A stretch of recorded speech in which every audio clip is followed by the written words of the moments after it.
Hello friends, स्वागत है आपका हमारे चैनल सफलता का अड्डा पर। और आज से हम स्टार्ट करने जा रहे हैं कंप्यूटर। जैसा कि आपसे आपने वादा किया था कि सभी सब्जेक्ट की क्लास लाएंगे, तो आज से हमारी स्टार्ट होने जा रही है कंप्यूटर की क्लास। और इसके अंदर आज हम बात करेंगे आपसे कंप्यूटर के इंट्रोडक्शन के बारे में। आज से स्टार्ट जो कर रहे हैं, आज के जो हमारा टॉपिक होगा वो होगा कंप्यूटर का इंट्रोडक्शन, यानी कि कंप्यूटर का परिचय, इंट्रोडक्शन ऑफ कंप्यूटर।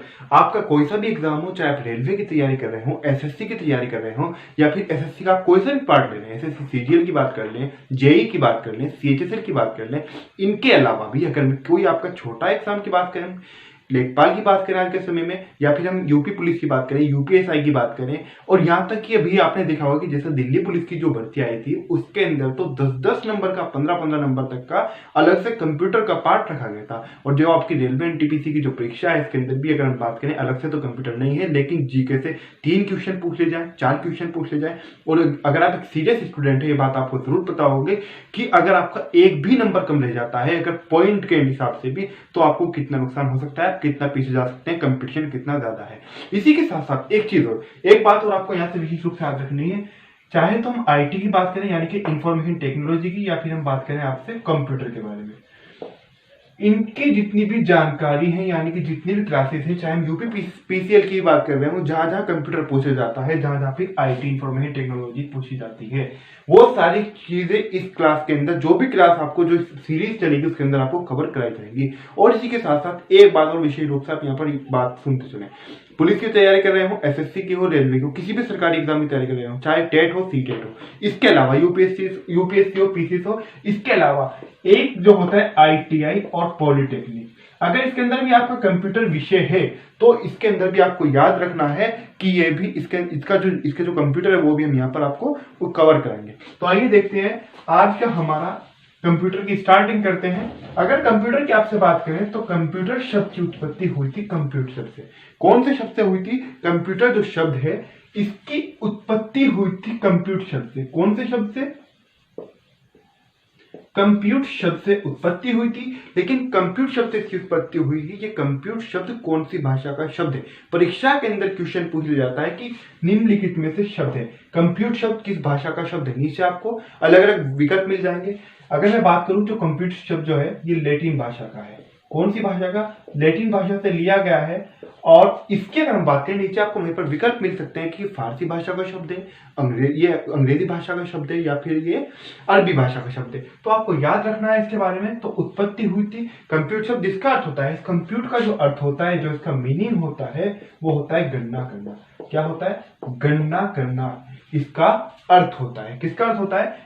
के कंप्यूट का। इसकी उत्पत्ति कहां से हुई? लैटिन भाषा से हुई। इसकी उत्पत्ति लैटिन भाषा का शब्द है कंप्यूट। अच्छा, अगर हम इसकी हिंदी नाम की बात करें, हिंदी नाम आप कहेंगे कि मैं बिल्कुल ही बेसिक पढ़ा रहा हूँ, बिल्कुल बेसिक से स्टार्ट करेंगे। अब हिंदी नाम के अंदर भी अब आप देखिएगा, मैं आपको बताने का जा रहा हूँ। अब बहुत सारे स्टूडेंट क्या कर देंगे, उन्हें सबको पता होगा कि ये इसका नाम है। क्या? संगणक। अरे भाई, ये तो सब जानते हैं कि संगणक जो है ये इसका नाम है। संगणक इसका हिंदी नाम है, हिंदी नेम इसका संगणक। लेकिन परीक्षा के अंदर जो आपसे जो पेपर बनाने वाला है, जो आपकी परीक्षा ले रहा है, वो भी ये बात जानता है कि हर बच्चा, हर स्टूडेंट, अधिकतर स्टूडेंट इस नाम को जानते हैं कि कंप्यूटर का हिंदी नाम क्या है। तो वो आपसे इस क्वेश्चन को पूछेगा ही क्यों? वो ऐसा कर सकता है कि संगणक नाम इसका जरूर है, बिल्कुल। वो आपसे क्वेश्चन यही पूछे कि हिंदी नाम बताइए कंप्यूटर का, लेकिन उसके अंदर जो आपको वहां पर 4 विकल्प मिलेंगे, उनके अंदर संगणक हो ही ना। फिर आप कहेंगे कि इसका दूसरा नाम क्या है, इसका एक और नाम क्या है हिंदी नाम। तो वो नाम आप नोट करिए। इसका दूसरा नाम है अभिकलित्र। अभिकलित्र इसका दूसरा नाम है, अभिकलित्र अथवा संगणक आप इसे कह सकते हैं। तो ये दोनों नाम है, इसके हिंदी नाम है, दोनों नाम आप याद रख के चले। इसी के साथ साथ अगर हम बात करें कंप्यूटर की जो भाषा है, यानी कि कंप्यूटर की जो लैंग्वेज है, तो कंप्यूटर की जो लैंग्वेज है वो कौन कौन क्या इसकी लैंग्वेज है। अभी तक आपने नोट कर लिया होगा अभिकलित्र और संगणक के बारे में, और ये आपको पता ही चल गया कि इसका अर्थ क्या होता है, गणना करना इसका अर्थ होता है। अगर हम लैंग्वेज की बात करें कि कंप्यूटर किस भाषा पर कार्य करता है, किस लैंग्वेज के थ्रू कंप्यूटर काम करता है, अगर हम इसकी लैंग्वेज की आपसे बात करें तो ये बाइनरी लैंग्वेज पर काम करता है। कौन सी? बाइनरी लैंग्वेज पर काम करता है। कौन काम करता है? कंप्यूटर। बाइनरी लैंग्वेज क्या है इसके बारे में भी पूरा विस्तार से जानेंगे, पूरा पढ़ेंगे, लेकिन बाद में। आज बेसिक कर रहे हैं, इनपुट सीपीयू सब आज बताया जाएगा, लेकिन आज जो है हमारा बेसिक, आज इंट्रोडक्शन है। उसके बाद में कंप्यूटर का विकास क्या है, इसका इतिहास और कंप्यूटर की पीढ़ियां, हार्डवेयर, सॉफ्टवेयर, एमएस एक्सेल वगैरह, आपको जो भी कुछ है सब कुछ आप क्लास के अंदर कवर कराया जाएगा, इंटरनेट सब पढ़ाया जाएगा। तो बाइनरी यानी कि आप इसे मशीनी भाषा भी कह सकते हैं। एक तरह से अगर मैं आपको समझाने के लिए बताऊं, आप इसे मशीनी भाषा भी कह सकते हैं। अभी तक आपने क्लास को प्लीज लाइक नहीं किया है, शेयर नहीं किया, तो प्लीज क्लास को अभी तक शेयर कर दे, जो आपके और फ्रेंड्स हों जो और तैयारी कर रहे हैं उन तक भी क्लास पहुंच सके। तो मैं आपसे बात कर रहा था बाइनरी, इसके बारे में भी पढ़ेंगे, लेकिन बाइनरी जो लैंग्वेज है, बाइनरी को बनाया किसने है, बाइनरी के बाद में, बाइनरी को पहले आप ही जाएंगे, उसके बाद अभी बता रहा हूं बाइनरी को बनाया किसने। तो बाइनरी को बनाया है, यहाँ पर नाम लिखा हुआ है, गोटफ्रेड लेबनिज, ये इनका नाम है। तो इनके द्वारा निर्मित की गई है, ये इस भाषा के निर्माता हैं।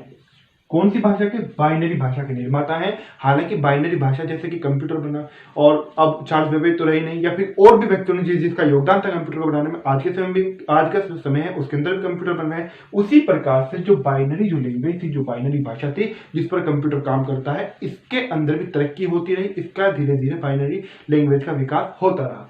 उसी प्रकार से बाइनरी के अंदर क्या का विकास हुआ और क्या का इसके अंदर और ज्यादा फेरबदल हुए, किस किस प्रकार से गणना कर सकती है, आगे कैलकुलेटिंग क्या कर सकती है, वो सारे भी आपको बताया जाएगा। लेकिन निर्माता जो है, जो मेन नाम है, वो आप यहाँ पर लिख सकते हैं, इसे नोट कर सकते हैं। अब जो बाइनरी भाषा होती है, काम किस प्रकार से करती है, किन अंकों के ऊपर ये काम करती है, तो आपको नोट करना है 0 व 1 के माध्यम से ये काम करती है। जिस प्रकार से हमारे, अगर मैं आपको एक बात बताऊं, गणित के अंदर 1 2 3 4 5 6 इस प्रकार से गिनती चलती है, और अदरवाइज अगर हम बात करें कि फिजिक्स के अंदर भी अलग से यूज होता है, कहीं पर डेल्टा होता है, कहीं पर थीटा होता है, उसी प्रकार से ये चीजें मैथ के अंदर भी आती हैं। तो 0 1 से ही आगे जब बाइनरी आपको पढ़ाई जाएगी तो उसके अंदर ये सारी चीजें आपको बता दी जाएंगी कि 0 1 से ही, यानी कि अगर हम बात करें कोई काम कर रहे हैं, कोई प्रयोग कर रहे हैं, तो जो चलता है सारा सिस्टम वो बाइनरी का 0 1 से ही चलता है। तो हमारी 3 चीजें यहाँ पर क्लियर होगी। कंप्यूटर जो शब्द है वो कहां से आया, किस भाषा का है, इसका अर्थ क्या होता है गणना करना, और मैं आपको नाम भी बता चुका हूं कि जो कंप्यूटर है इसका जो हिंदी नाम है इसका अभिकलित्र, और संगणक इसके 2 हिंदी नाम है, किसके? कंप्यूटर के। और लैंग्वेज की हम बात यहाँ पर कर ही चुके हैं कि बाइनरी जो है इसकी लैंग्वेज, इसकी किस भाषा पर, यानी कि कौन सी भाषा के माध्यम से काम करता है। अच्छा, कि थोड़ा सा नीचे जाने से पहले थोड़ा सा इधर आ जाइए। एक चीज हो, ये भी आपसे हो सकता है कि पूछ ले जाए, लेकिन फिर भी आपके अगर पुनः भी पूछे जाए, ये जानना बहुत ज्यादा जरूरी है। आपने पढ़ा होगा और इसको लेकर आपने यहाँ पर हो सकता है कि विभिन्न कुछ और नाम भी पढ़े होंगे। मैं वो नाम भी क्या आपने पढ़े होंगे वो भी मैं आपको बताऊंगा। अगर हम बात करें कंप्यूटर की, कंप्यूटर का पूरा नाम क्या है, एक चीज नोट करते चले, मैंने यहीं पर पहले ऊपर ही लिख रखा है, इस computer class for all exams, सभी परीक्षाओं के लिए आपकी ये क्लास है। तो कंप्यूटर की अगर हम बात करें, सी से हो जाएगा आपका कॉमन, ओ से हो जाएगा ऑपरेटिंग, एम से हो जाएगा मशीन, पी से हो जाएगा पार्टिकुलरली, यू से हो जाएगा यूज फॉर, और टी से हो जाएगा आपका ट्रेड, फिर एजुकेशन रिसर्च, ये इसका पूरा नाम हो जाएगा। अब मैं आपको जो भी बता रहा था, हो सकता है आपने इसके कुछ चेंज पढ़ा हो, कुछ लोग इसे लग पढ़ते हैं, पार्टिकुलरली यहाँ से आई हट जाता है, अब कुछ यहाँ पर मैकेनिकल लगा देते हैं, सबका अपना अपना अलग है, लेकिन जो इसका तात्पर्य, जो इसका आशय है, इसकी जो फुल फॉर्म है, जिसका पूरा नाम है, वो एक ही निकलता है। कुछ यहाँ पर क्या करते हैं, ट्रेड की जगह टेक्निकल आ जाता है, क्योंकि टेक्निकल तकनीकी क्षेत्र में भी किसका काम हो रहा है, यहाँ पर ट्रेड से व्यापार का अर्थ हो जाता है। एजुकेशन के अंदर भी बदल देते हैं, इसी प्रकार से रिसर्च के अंदर भी बदल दिया जाता है। अगर हम इनके हिंदी नामों की बात करें, क्योंकि ये बात आप भी जानते हैं और आप में से जो नहीं जानता वो इस बात को आज जान लेगा, कंप्यूटर का जिस प्रकार से आज मोबाइल फोन हम सभी की जरूरत बन चुका है, उसी प्रकार से कंप्यूटर भी आज हर व्यक्ति के, हर स्टूडेंट की, एवरी स्टूडेंट की जरूरत, उसकी आवश्यकता बन चुका है। तो कंप्यूटर हमारे आने वाले समय में, तो जिस प्रकार से आज मोबाइल है, आज मोबाइल के अंदर ही जितने भी काम है वो सारे कंप्यूटर के हो रहे हैं, लेकिन फिर भी कंप्यूटर बहुत ज्यादा जरूरी है। सामान्य, कॉमन आप सामान्य कह सकते हैं, ऑपरेटिंग संचालन, क्या प्रक्रिया चल रही है, किस प्रकार से चलाया जा रहा है, और मशीन, तो आप मशीन यानी कि यंत्र, कुछ लोग यहाँ पे इसे यांत्रिकी भी लिखते हैं, मतलब एक ही है इसका, जैसे यहाँ पर जो मैंने आपको भी बताया था, हिंदी नेम जो है इसका, उन दोनों का मतलब एक ही है। अच्छा, पार्टिकुलरली विशेष रूप से, यानी कि एक खास तरीके से। अच्छा, बात करें अगर प्रयोग की, प्रयोग यानी कि किस तरीके से कार्य किया जा रहा है, इसके यहाँ पर के लिए भी आ सकता है, हेतु भी आ सकता है, किस प्रकार से कार्य हो रहा है, यानी कि किसके लिए आप कंप्यूटर को प्रयोग में ले रहे हैं।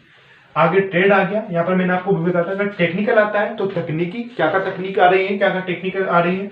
व्यापार हो गया, व्यापार हम जाहिर सी बात है जो बिजनेस है, अगर हम बिजनेस की बात करें, बैंक की बात करें, बैंकों के अंदर भी इसका प्रयोग हो रहा है। और जो कमर्शियल है, अगर वहां पर भी इसका प्रयोग हो रहा है, हर जगह। रेस्टोरेंट के अंदर देख लें आप। एजुकेशन, एजुकेशन अब आप क्या कर रहे हैं, आप शिक्षा ग्रहण कर रहे हैं, तो इससे शिक्षा भी हो रही है और इसके ऊपर रिसर्च वगैरह भी हो रहे हैं, रिसर्च खोज भी हो रही है, वैज्ञानिक, डॉक्टर, साइंटिस्ट सब इसका प्रयोग भी करते हैं। अच्छा, अगर हम बात करें आगे, आपको मैंने इसकी जो कंप्यूटर का जो पूरा नाम है, common operating machine particularly used for trade, education, research, तो उसके बारे में बता दिया। आपकी तीनों चीजें भी फाइनल हो गई। अब हम बात करते हैं कंप्यूटर के बारे में। अब हम बात करते हैं कंप्यूटर के जो मुख्य घटक हैं उनके बारे में। तो कंप्यूटर के मुख्य घटक क्या है, इनके बारे में बात करते हैं। कंप्यूटर के जो मुख्य घटक हैं वो कौन कौन से हैं।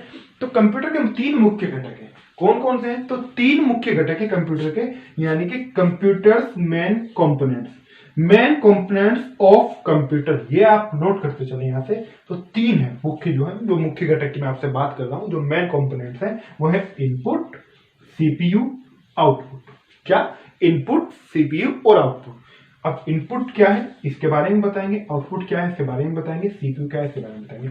अब जल्दी से एक काम तो सबसे पहले आप कर दें कि सीपीयू का जो पूरा नाम है वो कमेंट करके बता दें। वैसे सामने लिखा हुआ है, अगर आपको कुछ दिखाई दे रहा होगा, अगर आप पूरे ध्यान से पढ़ रहे होंगे। वैसे आप में से अधिकतर स्टूडेंट पूरे ध्यान से पढ़ रहे होंगे, लेकिन कुछ स्टूडेंट होते हैं सामने उनकी क्लास चलती रहती है, उनका ध्यान कहीं और रहता है। तो सीपीयू की अगर हम बात करें, सीपीयू को कंप्यूटर का दिमाग भी कहा जाता है, यानी कि कंप्यूटर का मस्तिष्क भी सीपीयू को कहा जाता है। ये बात भी आपको याद रखनी है। तो हम बात कर रहे हैं कंप्यूटर के मुख्य घटक के बारे में। कंप्यूटर का जो मुख्य घटक है, इनपुट हो गया और सीपीयू हो गया और आउटपुट हो गया। अब ये प्रक्रिया क्या चलती है, काम किस प्रकार से करते हैं। अब कंप्यूटर पर आपको अपना कोई कार्य कराना है, अगर आपको अपना रिजल्ट चाहिए, आपको रिजल्ट निकलवाना है, या फिर आपको कोई टाइपिंग करना है, आपको कोई लेटर निकालना है टाइप करके, आपको XYZ आपका कुछ भी काम हो सकता है। आपको मूवी डाउनलोड करनी है, या फिर आपको कोई PDF डाउनलोड करना है, कुछ भी हो सकता है आपका काम, किसी को ईमेल भेजना है। अगर हम प्रक्रिया देखें कि आप सबसे पहले काम क्या करते हैं, आपको अगर कंप्यूटर ऑन करने से लेकर उसे ऑफ तक के अगर हम देखें, उसकी सारी की सारी जो प्रक्रिया है उसको समझें। अगर मैं आपको एक उदाहरण दूं, आपको रेलवे का फॉर्म भरना है, या SSC का फॉर्म भरना है, या फिर आपका रिजल्ट आया है यूपी पुलिस का, दिल्ली पुलिस का, या फिर हम बोर्ड रिजल्ट की किसी की भी हम बात करें, तो आप सबसे पहले क्या करेंगे, ऐसे थोड़े करेंगे कि आप अभी से कि आपने आंखों से स्टार्टिंग कर दी और आपका सारा काम हो गया, या आपके जो मन मारा है अभी तक के वो तकनीक तो नहीं आई है भारत के अंदर, क्या पूरी दुनिया में नहीं आई है, कि जो यूजर है, जो प्रयोग करता है, जो उसके मन मारा है, कंप्यूटर समझ के उसे सारा कर देगा। ऐसा तो अभी नहीं हुआ है। आपको जाहिर सी बात है जो कीबोर्ड है उसको भी छूना पड़ेगा, जो उसका कीपैड होगा, भले ही आप टच स्क्रीन वाला आप लैपटॉप कंप्यूटर यूज कर रहे हो, उसको आपको टच करना पड़ेगा। जो माउस है, माउस का अगर आप प्रयोग करना चाहते हैं, शायद आप लैपटॉप के अंदर जो माउस होता है आप इसका, या फिर अलग से जो कंप्यूटर के अंदर, पीसी के अंदर जो माउस होता है उसका प्रयोग कर रहे हो आप, तो कहीं ना कहीं आपको टच करना पड़ेगा। तो इनपुट दे रहे हैं आप, इनपुट जो दे रहे हैं, जो इनपुट का मतलब होता है निर्देश देना, यानी कि कोई आदेश देना। पहले तो आप ये समझिए क्या देना, वो भी मैं हार्डवेयर सॉफ्टवेयर की प्रक्रिया, असल में सब चीजें क्या है कि एक दूसरे से लिंक होती है, हार्डवेयर सॉफ्टवेयर के अंदर आपको भी वो बता दूंगा। तो इसका मतलब होता है इनपुट का निर्देश देना, यानी कि आदेश देना, यानी कि आपको चाहिए रिजल्ट, अब आप उसे निर्देश देंगे, आप उसे इनपुट देंगे, फिर आपको क्या चाहिए, आपको चाहिए आउटपुट, यानी कि आपको चाहिए रिजल्ट, आपको तो अपना परिणाम चाहिए। आपको नहीं पता हुआ आगे इसका सिर का दर्द है कि ये आपको कैसे ला कर देगा। फिर क्या होता है, अगर हमने इनपुट दे दिया, यानी कि हमने इसको ऑर्डर दे दिया, हमने अपनी प्रक्रिया शुरू कर दी कि हमें ये रिजल्ट चाहिए, या फिर हमें ये साइट खोलनी है, उसके बाद में क्या होता है, ये जाता है सीपीयू के पास में। कहाँ जाता है, सीपीयू के पास में। और सीपीयू को क्या कहा जाता है, सीपीयू को कहा जाता है कंप्यूटर का मस्तिष्क। क्या कहा जाता है, कंप्यूटर का मस्तिष्क कहा जाता है, यानी कि इसे दिमाग भी आप कह सकते हैं। परीक्षा के अंदर बहुत छोटा सा क्वेश्चन पूछ लिया जाता है, बहुत सामान्य सा, उसे सोचेंगे आप ऐसा क्वेश्चन पूछ क्यों रहा है, लेकिन पूछ लिया जाता है। अगर आपसे पूछ लेगा कि सीपीयू क्या है, नीचे आपको विकल्प मिल जाएंगे, कंप्यूटर का दिल है, कंप्यूटर का हाथ है, कंप्यूटर का सिर है, दिमाग है, क्या है, ऐसा क्वेश्चन भी कभी कभी पूछ लिया जाता है। तो एक चीज को ध्यान से पढ़ना चाहिए। तो कंप्यूटर का माइंड है, मस्तिष्क है, क्या, सीपीयू। सीपीयू का पूरा नाम क्या है, central processing unit. Central processing unit CPU का पूरा नाम है। फिर हम आते हैं टॉपिक पर। तो इनपुट जाता है सीपीयू के बाद में, क्योंकि उसे जो यूजर है, जो प्रयोग करता है, जिसने उसे इनपुट दिया है, जिसने उसे निर्देश दिया है, उसे उसको परिणाम देना है, उसे उसका रिजल्ट देना है। अब रिजल्ट देना है क्योंकि उसके आदेशानुसार वो काम कर रहा है, जो उसने इनपुट दिया है, ये जाता है इसके पास में। फिर ये जो भी उसका सोल्यूशन होता है, जो भी उसे चाहिए, मान लो आपको रिजल्ट चाहिए या आपको कोई साइट खोलनी है, आपको कोई डाउनलोड करना है, ये उस चीज को इससे निर्देश लेकर उससे यहाँ पर इसको दे देता है। यानी कि यहाँ पर गए, इसने अपने ये कंप्यूटर के दिमाग के अंदर बात गई और यहाँ को निकल गई, यानी कि आपको परिणाम मिल गया। अब आपका काम तो पूरा हो गया, लेकिन ये प्रक्रिया चलती कैसे है? अब यहाँ पर आपको आउटपुट मिल जाएगा। मैं अगर आउटपुट की बात करूँ थोड़ा सा, अगर यहाँ पर समझे, हार्डवेयर सॉफ्टवेयर के अंदर भी उसको बताऊंगा। आउटपुट आपको दो रूपों में मिल सकता है।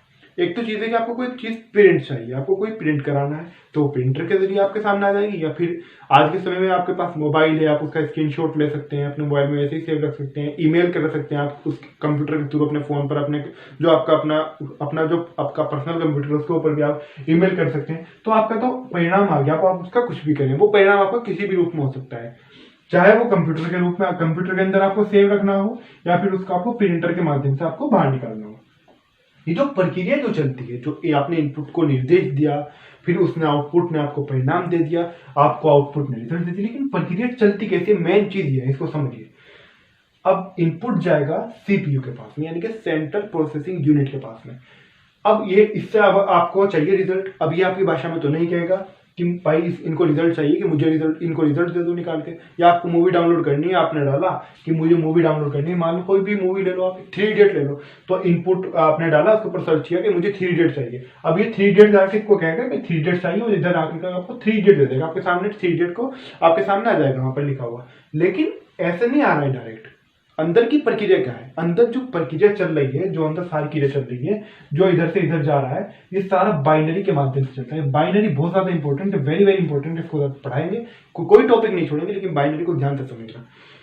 तो ये सारी प्रक्रिया जाती है, यानी कि मैंने आपको भी बताया था, मशीनी भाषा। कंप्यूटर की अपनी एक अलग भाषा होती है, हमारी जो बोलचाल है, सबकी अपनी अपनी अलग अलग बोलचाल होती है। इसी प्रकार से कंप्यूटर जो भाषा को समझता है, वो समझता है बाइनरी लैंग्वेज को।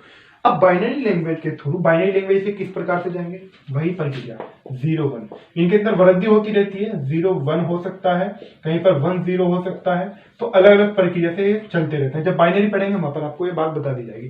तो इसी के माध्यम से अब आपके अनुसार क्या है कि अगर आप एक उदाहरण लें, आपके पास में कोई कीबोर्ड है, अब कीबोर्ड की बनी हुई है A B Z, यहाँ पर स्पेस बार बना हुआ है, यहाँ पर अलग अलग चीजें बनी हुई है। अब आप तो स्पेस दबा रहे हैं, यहाँ से B दबा रहे हैं, अंदर B नहीं दब रहा है, अंदर क्या दब रहा है, अंदर क्या पर क्या चीज प्रेस हो रही है, वो सारा इसके थ्रू चलता है। आपको क्या सर्च करना है, आपको क्या चाहिए, वो सारा इसके थ्रू चलता है। किसके थ्रू, बाइनरी लैंग्वेज के थ्रू, यानी कि मशीनी भाषा के माध्यम से सारी प्रक्रिया चलती है।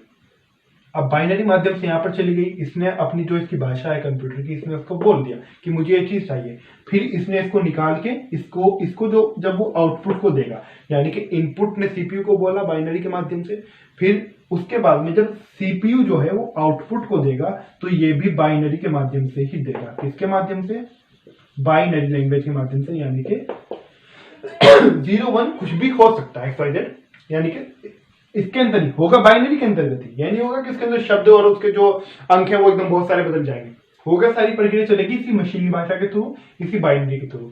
लेकिन बाइनरी में जा रहा है, बाइनरी में आ रहा है। अब बाइनरी के अंदर आपको क्यों नहीं दिखाई दे रहा, अब इसने तो जो अंक भेजे थे, इसने भेजे थे 0 1 इस रूप में भेजे थे, या और इसी प्रकार के रूप में भेजे थे, लेकिन वो आपको 0 1 क्यों नहीं दिखाई दे रहे हैं, वो आपको जो आपको चाहिए था आपको क्यों दिखाई दे रहा है, आपको इस प्रकार से ना दिखाई देकर आपको दिखाई देता है जो आपको चाहिए होता है।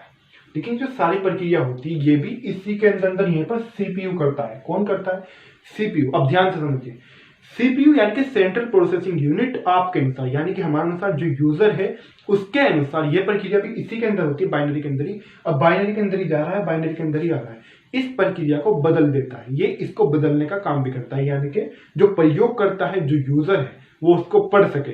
अब हर आदमी वैज्ञानिक नहीं होता, हर आदमी कंप्यूटर के ऊपर वो नहीं बैठा कि जिसने बाइनरी बनाई है या जिसने कंप्यूटर को बनाया है, हर व्यक्ति तो ऐसा नहीं बैठा, तो उसको वो भाषा को बदल देता है, उसको हमारी भाषा में वो हमें दिखाता है। अगर हम हिंदी में चाहिए तो हिंदी में दिखाएगा, उर्दू में चाहिए तो उर्दू में दिखाएगा, अगर हमें अरबी में चाहिए अरबी में दिखाएगा, इंग्लिश में चाहिए इंग्लिश के अंदर दिखाएगा। वो हमारे ऊपर डिपेंड है मुझसे क्या मांग रहे हैं, किस प्रकार से मांग रहे हैं।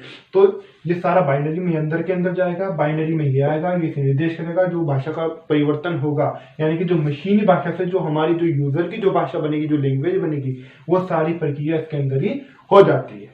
तो इतनी बात आपको समझ में आई है। कंप्यूटर के मुख्य घटक यानी कि जो इसके मेन कंपोनेंट्स हैं यहाँ पे समाप्त होते हैं और इसके बारे में मैंने आपको मुख्य पढ़ाए हैं। अभी आगे जो आवश्यकता होगी आगे और सब भी चीजें कवर करा दी जाएंगी। प्लीज अगर अभी तक आपने कमेंट नहीं किया है, कोई स्टूडेंट ऐसा, तो कमेंट जरूर कर दें। वीडियो को लाइक नहीं किया, वीडियो को लाइक कर दें, वीडियो को शेयर कर दें। और अभी तक आपने हमारे चैनल सफलता का अड्डा सब्सक्राइब नहीं किया तो प्लीज बेल आइकन प्रेस करके जरूर सब्सक्राइब कर दें। आगे बढ़ते हैं, बात करते हैं सॉफ्टवेयर और हार्डवेयर के बारे में। सॉफ्टवेयर क्या होता है और हार्डवेयर क्या होता है, पहले जानते हैं सॉफ्टवेयर के बारे में कि सॉफ्टवेयर होता क्या है। सॉफ्टवेयर की अगर मैं आपको बात बताऊं, सॉफ्टवेयर को अगर हम कहें आंतरिक भाग, कौन सा भाग? आंतरिक भाग। अगर आपको यहां से समझ में आ गया कि तो मैं थोड़ा सा यहां पे साफ कर देता हूं। क्या है ये होगा इसका आंतरिक भाग होगा क्या? सॉफ्टवेयर।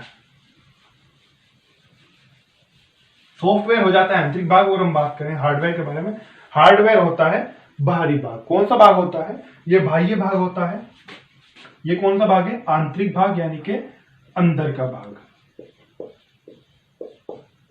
अगर हम बात करें हार्डवेयर के बारे में कि हार्डवेयर क्या है, तो हार्डवेयर होता है बाह्य भाग इसका।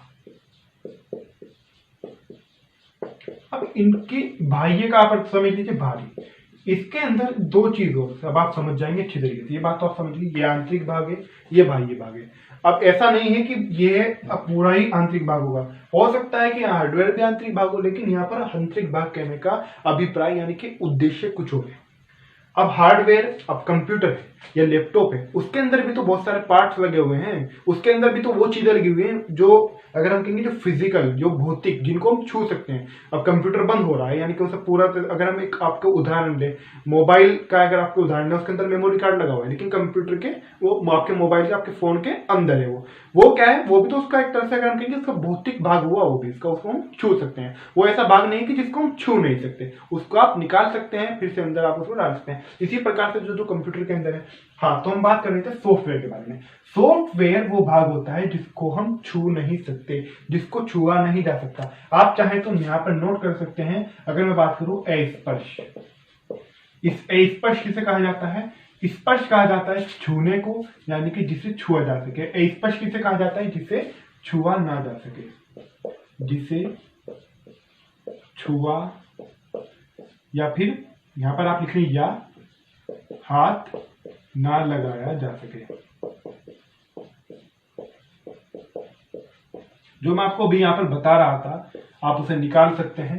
तो आप अगर आपका कोई आंतरिक भाग है, आप उससे नहीं बाहर निकाल सकते, वो तो अंदर से जो आप निकल कर आ रहा है, जो अभी तक के अगर आपने कोई आपका कोई रिजल्ट है, वो अभी तक कहां पर है? आपके कंप्यूटर के अंदर है, लेकिन जब प्रिंटर के माध्यम से बाहर आ जाएगा, वो बाहर निकल जाएगा, तो वो आपका जो है आंतरिक भाग उसका नहीं रहेगा, वो उसका बाह्य भाग है, आप उसे छू सकते हैं। लेकिन जो उसके अंदर है, जो स्क्रीन पर है, जो चीज वहां पर दिखा रहा है, वो सब आंतरिक भाग के अंतर्गत आएगा। आंतरिक भाग की हम बात करें सॉफ्टवेयर के अंदर, जैसे कि व्हाट्सएप है, व्हाट्सएप को आप छू नहीं सकते। फेसबुक है, फेसबुक को आप छू नहीं सकते हैं, उसको हाथ नहीं लगा सकते हैं। अब आप मान लो आपकी फेसबुक आईडी नहीं खुल रही, उसको आप तरीके से लॉग इन करेंगे, लॉग आउट करेंगे। ऐसा थोड़ी कि आपकी फेसबुक नहीं खुल रही या फिर व्हाट्सएप आपका नहीं चल रहा है तो आप उसे बाहर निकालेंगे और तोड़ेंगे और उसकी रिपेयरिंग करेंगे, वो सही हो जाएगा, ऐसा थोड़ी होगा।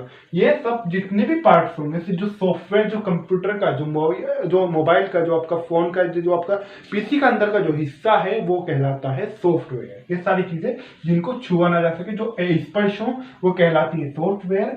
और जो हार्डवेयर है, अब हार्डवेयर मैंने आपको जैसा कि भी बताया, बाह्य भाग यानी कि बाहरी भाग, जिसे हम छू सकते हैं, जिसे हम हाथ लगा सकते हैं, जिसे हम पकड़ सकते हैं, जिसको हम, अगर मैं कहूं तो एक प्रकार से आप उसका इस्तेमाल भी कर सकते हैं। और इस्तेमाल करने के साथ साथ ही एक प्रक्रिया और है यहाँ पर, अगर वो चीज खराब हो जाती है, यानी कि जो आपका फिजिकल, जो भौतिक भाग है, अगर वो आपका खराब हो जाता है, जैसे कि मैं बात से हार्डवेयर की बात कर रहा हूँ, वो खराब हो जाता है, कंप्यूटर के अंदर आपकी कोई भी पार्ट है कंप्यूटर का, वो खराब हो जाता है, तो आप उसे बाहर निकाल के आप उसे सही कर सकते हैं। अब कीबोर्ड आपका खराब हो गया, तो कीबोर्ड को तो सही किया जा सकता है। कीबोर्ड को आप उसे खुद भी अगर आपसे आता है, आप सही कर सकते हैं, या फिर उसे आप सही करा सकते हैं। अब इसके अंदर हार्डवेयर के अंदर आता क्या क्या है, सॉफ्टवेयर के अंदर आपको पता ही चल गया। अगर मैं आपसे बात करूं हार्डवेयर के अंदर, तो हार्डवेयर के अंदर क्या कहता है, आपका कीबोर्ड हो गया, माउस हो गया, और आपका स्कैनर हो गया, मॉनिटर हो गया। तो ये सारी जितनी भी चीजें होती हैं, ये सारी की सारी इसके अंदर आती है। किसके अंदर? हार्डवेयर के अंदर आती है। अगर मैं बात करूं आपसे, एक तो आपका हो गया इसके अंदर, यहाँ पे लिख देते हैं कीबोर्ड, कीबोर्ड के अलावा मॉनिटर, मॉनिटर के अलावा अगर हम बात करें, यहाँ पर आपका हो गया माउस। तो जो भी इस तरह की चीजें होती हैं, माउस हो गया, स्कैनर हो गया, और भी कई चीजें हैं। तो जो इस तरह के जो पार्ट होंगे, जो इस तरह की जिनको आप छू सकते हैं, वो हार्डवेयर के अंतर्गत आएंगी। ये बात आपको याद रखनी है। तो सॉफ्टवेयर समझ में आ गया आपको, हार्डवेयर समझ में आ गया, जो कंप्यूटर के मुख्य घटक थे, यानी कि जो इसके मेन कंपोनेंट्स ऑफ कंप्यूटर थे, वो आपको मैंने यहाँ पर बता दिए। कौन कौन से थे? सीपीयू और इनपुट और आउटपुट। आउटपुट इनपुट सीपीयू की क्या प्रक्रिया है, किस भाषा के अंदर किस प्रकार से आपको परिणाम प्राप्त होता है, और उसी के अंदर ही वहीं के वहीं खुद ब खुद ही वो उस भाषा को प्रयोगकर्ता के अनुसार, यानी कि यूजर के अनुसार हमारे अकॉर्डिंग उसे परिवर्तन कर देता है, उसे बदल देता है, ताकि हम उसे पढ़ सके, हमें पढ़ने में आसानी हो सके। नहीं तो अगर आप खुद सोचिए कि ये कंप्यूटर की जो भाषा है, जो इसकी मशीन भाषा है, ये हमें कहाँ समझ में आएगी? जो इसकी मशीन भाषा है, क्या हम पढ़ पाएंगे कि यहाँ पर इसने 01 लिखा है, फिर यहाँ पर 01 के बाद में ये 10 होता चला गया, यहाँ पर 01 हो गई, ये हमें समझ में आएगा? नहीं, सभी को नहीं आ सकता। जिसने कंप्यूटर बनाया, फिर जो बाइनरी के एक्सपर्ट है, उनको समझ में आएगा। अब हर व्यक्ति तो ना ही तो बाइनरी का एक्सपर्ट बन सकता, ना ही हर व्यक्ति को बाइनरी बना रहा है। तो ये प्रयोगकर्ता के लिए, यूजर के लिए, अगर मैं कहूं आमजन के लिए, आसान करता है, इनको अपनी भाषा अंदर के अंदर बदल देता है। तो 2-2 3-3 के अंदर अंदर एक साथ ये काम करता है। कंप्यूटर क्या था, इसकी उत्पत्ति किस भाषा से हुई, क्या शब्द था? हिंदी नाम मैंने आपको 2 नाम थे बता दिए। लैंग्वेज, बाइनरी के निर्माता कौन है? बाइनरी के अंदर जाकर और भी विकास हुआ बाइनरी के अंदर। बाद में ये भी पता चला इससे कितनी और ज्यादा गणना की जा सकती है, कैलकुलेटिंग कितनी की जा सकती है इससे, वो सारा भी बाद में आपको पढ़ाएंगे। तो निर्माता कौन थे इसके? निर्माता का नाम भी आप यहाँ से लिख सकते हैं। और इसी के साथ साथ कंप्यूटर क्या है? Common operating machine, particularly use for trade, education, research. ये भी आपको यहाँ पर आपका कंप्लीट हो गया। अब जो आज की हमारी जो क्लास है, इंट्रोडक्शन ऑफ कंप्यूटर, वो आज यहीं पे समाप्त होती है। इसके बाद में अभी क्लास को बंद ना करें, अभी रुक जाए। इसके बाद में आगे जो हमारा टॉपिक होगा वो development of computer, history of computer होने वाले हैं। और उसके बाद में हम एमएक्स एक्सेल हो, इंटरनेट हो, जितने भी टॉपिक कंप्यूटर के, वो सभी आपको पढ़ाए जाएंगे। आज की जो हमारी क्लास है समाप्त होती है। आपको क्लास कैसी लगी प्लीज कमेंट करके जरूर बताएं, और जितना ज्यादा से ज्यादा वो क्लास को शेयर करें। उसी के साथ साथ आप किसी भी एग्जाम की तैयारी कर रहे हैं, रेलवे की, एसएससी की, ग्रुप डी की, सीएचएसएल की, या फिर यूपीएससी की, किसी भी एग्जाम की आप तैयारी कर रहे हैं, तो उन सभी के अंदर आपका यह सहायक होगा। मैं इस बात की आपको गारंटी देता हूं। अगर आप ध्यान से पढ़ेंगे, आपसे ये अपेक्षा, पूरा का पूरा ध्यान से पढ़ें, एक एक चीज आपको कराई जाएगी। उसके बाद में साथ ही साथ जैसे आपके कुछ टॉपिक्स कवर हो जाएंगे, उसके बाद में आपको साथ के साथ क्वेश्चन भी इसके कराए जाएंगे। और एक बात और यहाँ से आप ध्यान करते चलें, जो भी आपके एग्जाम होने वाले हैं, यानी कि अब जितने भी आपके आगामी समय में, क्योंकि अभी तो लॉकडाउन चल रहा है, जितने भी एग्जाम होने वाले हैं उनके अंदर क्या हो रहा है, अभी कोरोना चल रहा था, तो कोविड-19 की क्लास भी आप लेना ना भूलें। कोविड-19 की 16 क्लासेस तो जो वन लाइनर क्वेश्चन की हैं, one liner question classes 16 classes तो अभी तक आ चुकी हैं, और 3 पार्ट आ चुके हैं जो स्पेशल क्लासेस हैं। जो स्पेशल क्लास है कोविड-19 क्वेश्चन की 3 पार्ट उसके आ चुके हैं। वन लाइनर क्वेश्चन की 16 क्लासेस 16 ये आ चुकी हैं। दोनों ही लेना आपके लिए बहुत ज्यादा जरूरी है अगर आप किसी भी प्रतियोगी परीक्षा की तैयारी कर रहे हैं। तो ये इन क्लास को आप लेना ना भूलें, इन क्लास को जरूर लें। साथ ही साथ हमारे यहाँ पर अगर आपने अभी तक के आप हमारी जो करंट अफेयर की क्लास आती है आप उसको नहीं देखते हैं, उस क्लास को नहीं लेते, तो एक बार जरूर लें। अभी तक जहां से भी आप करंट अफेयर्स पढ़ते होंगे, फिर आप पुण्य वहां से पढ़ने का प्रयास नहीं करेंगे, क्योंकि ऐसी करंट अफेयर्स हम पढ़ाते हैं। और कुछ स्टूडेंट क्या होते हैं, कुछ स्टूडेंट जीके से परेशान हो जाते हैं कि उनको जीके समझ नहीं आता। कुछ का जो इंटरेस्ट होता है, कुछ की जो रुचि होती है, कुछ की इंग्लिश में होती है, और कुछ की अगर मैं खासकर बात करूं मैथ, किसी की मैथ में तो किसी की रीजनिंग में। अपने अपने सब्जेक्ट के हर स्टूडेंट उसका एक विशेष उसके अंदर योगदान होता है, उसका अपना उसकी चाहत होती है कि मैं बस यही चीज को पढ़ूं, यही सब्जेक्ट को मैं पढ़ूं। कुछ स्टूडेंट को मैं आपको जीके का इसलिए जिक्र कर रहा हूँ क्योंकि जीके को लेकर बहुत सारे स्टूडेंट की समस्या आती है, उनकी शिकायत आती है कि सर जीके कैसे पढ़ें, जीके समझ नहीं आ रहा। तो जीके इतना सारा जीके, देखो जीके कोई नहीं पढ़ सकता, कोई कवर नहीं कर सकता, क्योंकि हर दिन हर देश से क्वेश्चन बनते हैं, हर नदी से क्वेश्चन बनते हैं, हर राज्य से क्वेश्चन बनते हैं, इतना कहाँ से पढ़ोगे। तो उसका एक बेहतर तरीका है डेली के डेली अपने 10 मिनट निकालो, करंट अफेयर्स पढ़ो, बस बात खत्म होगी। याद भी क्यों करते हो, एक बार वीडियो देख लो, इतना काफी है। क्योंकि डेली के अंदर कुछ क्वेश्चन ऐसे होते हैं कि मान लो अगर मैं आपको उदाहरण दूं, उत्तर प्रदेश का क्वेश्चन आ गया। अब उत्तर प्रदेश का आपसे परीक्षा के अंदर पूछ लिया जाता है कि राज्य के पशु क्या है। अब उत्तर प्रदेश का क्वेश्चन आ रहा है 3 दिन बाद फिर आ गया उत्तर प्रदेश का, तो वो आपको 3 दिन बाद फिर आपका वहां पर रिवाइज हो जाएगा। उत्तर प्रदेश की राजधानी क्या है, लखनऊ है। दिल्ली के सीएम कौन है, अरविंद केजरीवाल है। दिल्ली के डिप्टी सीएम कौन है? मनीष सिसोदिया है। वहाँ के दिल्ली के अंदर उपराज्यपाल होते हैं, वहाँ के जो उपराज्यपाल है वो अनिल बैजल है। इस प्रकार से आप डेली इतना ये नहीं कि आप पूरा से बैठ के आप रट्टे बजाएं, आपको ध्यान से उसे करें। आप जिस टाइम पूरा 10 मिनट अपना फोकस वहाँ पे कर लें, फिर 3 दिन बाद नहीं, बहुत से क्वेश्चन ऐसा नहीं कि आप हर क्वेश्चन 3 दिन बाद आ रहा है, 1 महीने बाद आ रहा है, 1 हफ्ते बाद आ रहा है, 15 दिन बाद आ रहा है, तो वहां पर आपका वो रिवाइज होता रहेगा। तो डेली करंट अफेयर की जो क्लास आ रही है उसको लेना ना भूलें। करंट अफेयर्स करें ही करें, क्योंकि कोई भी एग्जाम दे रहे हो करंट अफेयर्स आपसे पूछी नहीं जाएगी। आज की अगर मैं बात करूं आपसे, खासकर अगर यूपीएससी की, तो करंट से कितने क्वेश्चन पूछ जाते हैं? अगर आप में से यूपीएससी की भी स्टूडेंट होंगे, यूपीएससी के स्टूडेंट हैं वैसे चैनल पर पढ़ने वाले बहुत सारे स्टूडेंट हैं, अगर वर्तमान में भी होंगे जो फिलहाल इस कंप्यूटर क्लास को भी दे रहे हैं, तो उनको पता होगा जो सीरियस रूप से तैयारी कर रहे हैं कि कितने ज्यादा फोकस जो है आज का वो करंट अफेयर्स पर हो गया है, कितना ज्यादा करंट अफेयर का हर एग्जाम के अंदर योगदान बढ़ रहा है, हर परीक्षा के अंदर उसका योगदान दिन प्रतिदिन बढ़ रहा है। तो आज की हमारी क्लास यहीं पर समाप्त होती है। आपको क्लास कैसी लगी? मुझे उम्मीद है कि आपको अच्छी लगी होगी, आपको पसंद आएगी। एक बार कमेंट करके जरूर बताएं।